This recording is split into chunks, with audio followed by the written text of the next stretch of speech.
At gate 14B, laughter echoed from the corridor. 3 young flight crew members passed the service area, one of them waving a paper cup.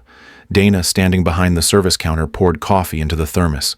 Her hair was pulled tight, her posture still. She didn't glance up. One of the pilots, grinning, nodded toward her. Someone needs cream in his coffee. The captain's in a mood today. Another whistled low. Why don't you sign up to be lead flight attendant? Looks like you got the discipline. She said nothing, just tightened the thermos cap. Steam curled upward. Her hand moved to adjust a maintenance panel. 3 clicks, almost absent-minded. No one noticed. They kept walking. Their laughter trailed behind them like vapor. Dana set the tray down and wiped the surface clean. She checked the emergency light indicators along the bulkhead. No one had asked her to. No one ever did. The hangar clock showed 5:43. She'd been there since 5:00. She always was. The others arrived in packs. Dana arrived alone. She moved like routine had etched itself into her bones. Every wire checked, every seal scanned.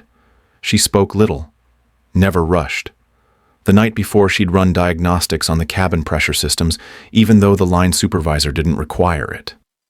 There had been a faint lag in the portside airflow. She flagged it in a quiet report. No one followed up. This was her rhythm. Invisible. Efficient. Every inch of her movement calculated but never noticed. She didn't ask for more. She didn't push. The apron crew called her Quiet Dana. The gate agents called her the Coffee Ghost. She heard them. She remembered. At the break room, one flight attendant leaned in. Dana's been here forever. Probably never even been on a flight herself. A light laugh. Dana, 2 rooms away, adjusted the hydraulic latch on a service door. She didn't flinch. Her fingers moved with the assurance of muscle memory. No one knew about the old pilot's log in her apartment, or the box under her bed, or the morning rituals that didn't begin with coffee but with calculating wind vectors from weather briefings she still downloaded every day. Tomorrow that same crew would be up at 33,000 feet, and when the sky broke open and the systems blinked red and someone screamed for help, the woman they forgot would be the only one who remembered what to do. Dana lived 2 miles from the airport. Her apartment was quiet 3rd floor, 1 window, no clutter. The blinds stayed half open. Morning started at 4:30. She never used an alarm. She made oatmeal, drank plain coffee, left the stove spotless. She walked to work.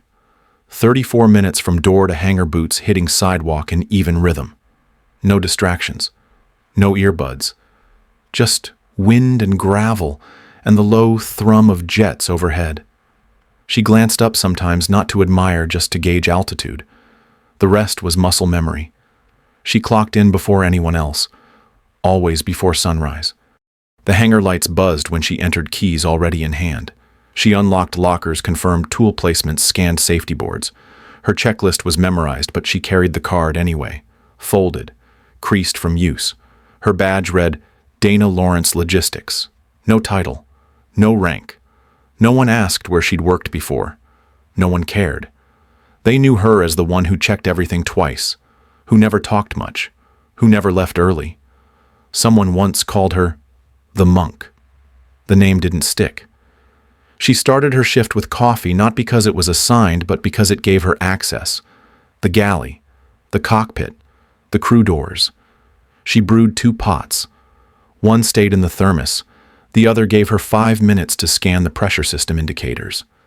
She checked oxygen levels, latch resistance, light circuit delays. No one saw. No one asked.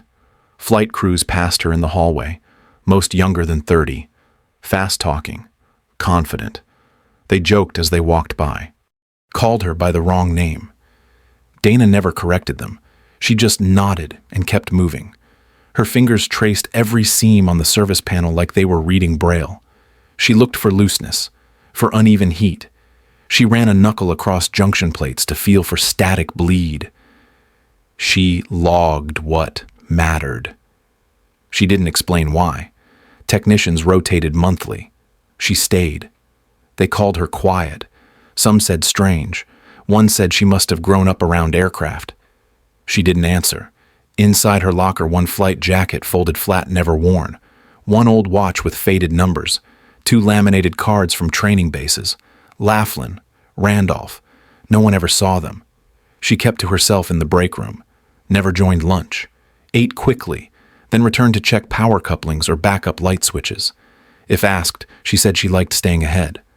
That was true, but it wasn't the reason. When the airport quieted late at night between flights, she sat on the stairwell and read checklists. Not out of nostalgia, out of maintenance. It wasn't a memory. It was practice.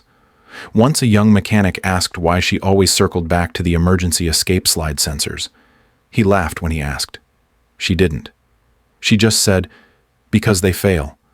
Sometimes when she passed the cockpit, her fingers would tap her thigh. 1, 2, 3. Descent trim. Flap setting. Throttle sync. The rhythm was never off. Her hands remembered even when her title didn't. She never mentioned the hours she'd flown, or the trainees she'd pushed through high G drills, or the time she landed on a blown tire with one hydraulic arm offline. That was another life, one they didn't ask about, one she didn't offer. There was no bitterness, no hunger for recognition. Her work didn't come from memory. It came from readiness. Every small inspection, every correction, every silence. Dana didn't wait for emergencies. She prepared like one was always coming. No one saw her that way, and that suited her fine. The call came at 05:10. Low cloud ceiling gusts past 25 knots. Instructor needed. She was already on base. Pre-flight took 8 minutes. She walked the length of the aircraft herself. T6 Texan 2 clean. Fuel full. Weather brief confirmed turbulence at 6,000. She made no comment. The cadet assigned was fresh. 3rd week. Fast mouth, slow scan rate. She ran the brief tight. Crosswind awareness, roll correction, no hard banking. She handed over the checklist, watched him run it. No notes, just eyes. They took off at 0604. Ascent was sharp. Wind shear kicked them twice. She adjusted trim by touch. The cadet kept pulling left. She corrected without speaking. At 8,300 feet, wind shifted hard. Buffeting increased. Visibility dropped to 1 mile. The cadet reached for instruments too late. Attitude indicator drifted.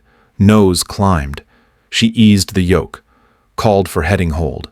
Then the fault light blinked. Hydraulic caution. Temporary spike. A known false positive in that aircraft model. Dana reached for confirmation switch. The cadet didn't wait. He panicked. His hand went for the handle. No pause, no call-out, just pulled. The canopy launched. She felt the roar. His body shot up and out. Wind ripped through the cockpit. Dana kept one hand on the stick. Throttle back. Left rudder to stabilize. No scream. No reaction. She cut speed. Dropped to 4,000. Called base. Declared single occupant return. They cleared her for emergency pattern. Wind gusted again. Cross tail. She didn't adjust until final. Gear down. Right brake spongy. She compensated with rudder and throttle. Touchdown at 071 scene. Hard. Off center. Rear tire skidded. Nose dipped. She held it. Kept it straight. Came to full stop 20 yards from the arresting net. She shut the engine down. Sat for 3 seconds. Then opened the canopy and climbed out. The cadet was recovered. Minor concussion. He was back in the air in a month. She was grounded the same day. The board convened 48 hours later. 3 officers, 2 observers, 1 legal rep who didn't look up from his notes. Dana sat in full uniform collar, crisp ribbons, clean. She was asked to describe the incident. She did with no hesitation. Sequence, altitude, actions taken. They listened, then asked why she didn't override the cadet sooner. She said the protocol allowed student control unless there was imminent danger. They asked if she considered the warning light a trigger. She said no. It was a known error in that airframe. Logged dozens of times. Not a valid emergency. They didn't ask more. The cadet had already been reassigned. His report placed full responsibility on system confusion and lack of instructor correction. Dana wasn't invited to respond. The official conclusion read, loss of instructor command resulting in premature ejection. Fault assigned to Dana Lawrence. Instructor rating revoked. Recommendation for early discharge. Non-punitive. She signed the paper. They offered a chance to appeal. She declined. No one spoke to her afterward. No ceremony. No acknowledgement. Just a checklist. Turn in ID. Return issued gear. Clean locker. She took down her nameplate. Packed in silence. The flight suit folded twice. The jacket buttoned. The watch wrapped in cloth. She placed her wings in the box last. Locked it. She walked out of the base just past dusk. No salute. No ride. She didn't go home. Didn't contact her squadron. Didn't notify the veterans office. She rerouted west. No plan. No badge. Just her boots and a duffel. She took a job in civilian logistics within 2 weeks. No one there asked why she left the military. She didn't tell them. She didn't need to. She arrived in Salt Lake wearing civilian boots and a plain jacket. Airstar needed logistics staff for pre-flight inspection and galley prep. She filled out the form in under a minute. Listed her address as a rented room downtown. No military history provided. Her shift began at 05:30. She was there at 05:10. Cargo checks, cabin pressure readouts, brew systems tested, coffee hot by 05:45. She didn't speak unless spoken to. Kept a wrench in her left pocket. Checklist in her back one. Same order, same pace. She never walked fast. Never ran. Just moved like someone who already knew how the day would go. She opened compartments most crews forgot. Ran her hand along fuselage seams. Tapped access panels listening for tone shifts. Found 2 loose latches her first week. Mentioned them once. Supervisor wrote her off as overly cautious. She kept doing it anyway. At home, her medals stayed in a wooden box, folded beneath old uniforms, the wings on top, unpolished, not forgotten. Every 2 weeks she ran the checklist, not for an aircraft, for herself. Pulse at rest, reflex test, flight recall patterns on paper. She still drew flight maps by hand before bed. She walked past cockpits without looking in, but her eyes always swept the switches. Altimeter alignment, cabin temp mismatch, rudder pedal tilt, all logged in her head, never voiced. Once a mechanic caught her tapping pressure sensors during his inspection, asked where she trained. She said she just paid attention. On her lunch break, she watched the plane's taxi, not idly, with full scan. Jet wash drift, tire angle, engine pitch. She knew by sound if a start was clean. Every time the radio in the hangar cracked, she paused, not to listen, to measure, frequency, urgency, whether the voice on the other end was calm or learning to fake it. The younger techs called her Ghost, said she probably never flew, said she'd just been around long enough to know tricks. She didn't correct them. She didn't need to. Her boots stayed polished, not to shine, to last. Her jacket was waterproof. Her gloves fit clean. She kept them tight on long days, not for protection, for control. The maintenance lead once said she worked like she was waiting for something. She wasn't. She was ready for something. Flight 223 left Seattle at 06:20. The sky was clean, altitude steady at 33,000 feet. Cabin service was routine.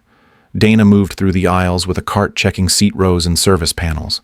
The crew joked. Passengers read. The hum of flight covered everything. Then the cockpit door burst open. The co-pilot staggered into view, eyes wide. He shouted something. The captains collapsed. Controls gone. Alarms triggered across the fuselage. Altitude dropped. Dana felt the shift before anyone else. Her fingers clutched the service panel. She steadied herself. The tray cart tipped sideways. Oxygen masks dropped. A woman screamed. Somewhere in the back, a child cried. The cabin tilted again. The co-pilot fumbled through the intercom. "We need help. Is anyone on board with flight experience?" Dana didn't hesitate. She stepped back into the galley, took off her gloves, adjusted the collar of her uniform. No one noticed. Everyone was looking elsewhere. She moved toward the cockpit. One flight attendant grabbed her wrist. "You can't." Dana looked at her calm. "I can." The cockpit door was unlocked. The co-pilot turned as she entered, shouting, "You're not allowed in here." She didn't raise her voice. "Open auxiliary control. This system is modeled after the T-38s. You're overheating the pressure manifold." The man froze, then did what she asked. Within seconds, the warning tones dropped. Autopilot flickered back to standby. Dana slid into the captain's seat. Her fingers found the throttle flaps and trim. The aircraft stabilized at 22,000 feet. She reached for the radio. "This is Lawrence, former USAF instructor. I am assuming emergency control of Flight 223. The tower responded in 5 seconds. Static cleared." "Copy that, Miss Lawrence. Can you declare your aircraft type and status?" Dana kept her eyes on the panel. 737-800 dual engine, 1 crew incapacitated. Manual control engaged. Request emergency landing vector. Flagstaff was nearest. The tower activated the auxiliary runway. Winds 22 knots tail. Lighting at full. Dana acknowledged. She didn't speak again for 8 minutes. Her hands worked the controls like instruments, adjusting trim, fuel balance, descent rate. Each correction subtle, precise. The co-pilot sat beside her, silent, now watching. He didn't interrupt. He didn't breathe. Dana called final approach. Wind shear tugged left. She countered. Airspeed dipped. She nudged throttle. Gear down. Flaps locked. Runway in sight. Her eyes didn't blink. At 600 feet, the cabin was still. No one screamed. No one prayed aloud. Everyone listened to the silence of survival. Dana eased the stick. The wheels hit the tarmac. 1, 2, full contact. Spoilers deployed. Reverse thrusters engaged. The plane slowed, straightened, stopped. Ground crew stormed forward. Dana cut engines, lifted her hands. They were steady. She stood, stepped away from the seat. The co-pilot's voice cracked behind her. "She just saved all of us." Dana paused at the threshold, then walked back into the cabin. By nightfall, clips from Flight 223 circled every news feed. A passenger had filmed Dana entering the cockpit. Another caught the landing through a window. Headlines ran in tight loops. "Coffee technician saves plane. Pilot without wings." CNN called. So did CBS. Dana didn't answer. She returned to work the next morning, clocked in, checked cabin lights, brewed coffee. The airport buzzed louder than usual. Crews stared longer. Conversations stopped when she walked by. A pilot tried to speak, then thought better of it. Dana adjusted a panel switch and moved on. The airline scheduled a recognition ceremony. Upper management arrived in tailored suits. One held a framed commendation. The director thanked her publicly, praised her for courage, clarity, service. She nodded once and stood still. The applause didn't change her face. Afterward, they offered her a promotion, Chief of Emergency Training. She declined. They offered consultant, instructor, PR liaison. She said no. "I'd prefer to keep contributing where I'm needed." That was all. That night, a former student posted a letter. He was now a commander at Andrews Air Force Base. "She taught me to fly by instinct," he wrote.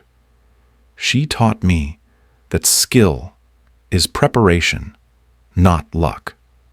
The post went viral. Pilots shared it. Crew reposted it. Her name became legend without her saying a word. On shift, people approached her. Some to shake her hand. Some just to look her in the eye. One attendant whispered, "I'll never skip a safety check again." Dana said nothing. The maintenance crew began copying her habits. Double-checked what she checked, logged what she logged. A new guy asked where she'd trained. She didn't answer. Her supervisor created a new role. Senior Safety Consultant. No title badge, no press. Just the job. Dana reviewed procedures, revised checklists, taught crisis protocols. Quietly, efficiently, no lecture. Just walkthroughs. Do it once right, she'd say. Then again without warning. Younger pilots approached her, hesitant, embarrassed, asking about descent speeds and turbulence. She never mocked. She never boasted. She corrected gently, just enough to anchor the point. One asked what mattered most during failure. Dana looked at him. What you do when you don't know what to do. Then she walked away. Across departments, they began to mirror her standards. Not because she told them, because they saw what it meant to be ready, to care about systems, details, lives. Dana didn't change how she walked, or how early she arrived, or how quietly she observed. But the airport changed around her, not with banners or speeches, with checklists, with silence before action, with attention. She didn't need thanks. She needed trust. And that finally she had. She walked through the hangar the same way she always had. Same boots, same jacket, no new stripes. But people noticed. Pilots who used to nod in passing now slowed when she passed. A junior captain stopped her near the crew lounge, asked about altitude drift. She said, "Check the bleed valve first." He thanked her twice. A flight attendant adjusted the checklist Dana had once written in the margin of an old binder. Started using it before every departure. No one told her to. Two techs stood near a panel Dana had tapped for years. One pointed out a stress line she always checked. He said Dana noticed it first. The other just nodded and wrote it down. She didn't smile, didn't correct them. Inside the cabin, a new hire hesitated near the coffee system, asked how she kept the pressure line from clogging. Dana reached in, showed the grip angle with 2 fingers, said nothing more. The girl repeated it twice, got it right the 3rd time. The lead mechanic brought her a new schematic, asked where it would fail first. She pointed once, didn't explain. He just walked away thoughtful. She sat near the rear service hatch every evening now, still quiet, still last to leave. But people came by, left tools out for her to inspect, asked short questions, listened hard. The ones who mocked her before didn't speak at all, just stepped aside. She never raised her voice, never gave a speech. But the crew started adding her checklist to their own. Quietly, word spread fast, not from stories, from results. They called her Ms. Lawrence now, not Dana, not Ghost, not Coffee Girl. They asked. She answered, but never more than needed. She walked the same route every day. But now the silence moved with her, not around her. Dana walked through Terminal C like she always had. Boots even, bag on her shoulder. No smile, no wave. But this time, people noticed. A crew paused near Gate 19. One of them nodded. She returned the nod.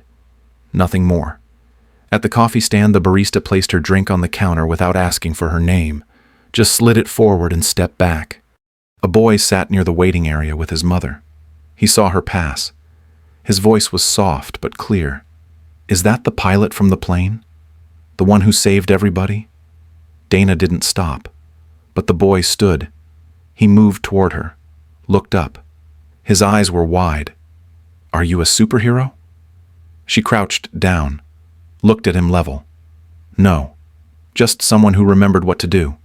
Then she rose and walked on. The windows near the jet bridge caught her reflection. For a second she saw what they saw. Not the uniform, not the silence, but presence.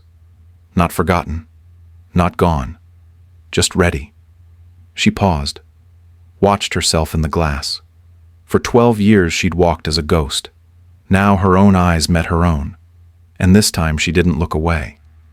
Let me know if you'd like a final summary polish or full compiled version.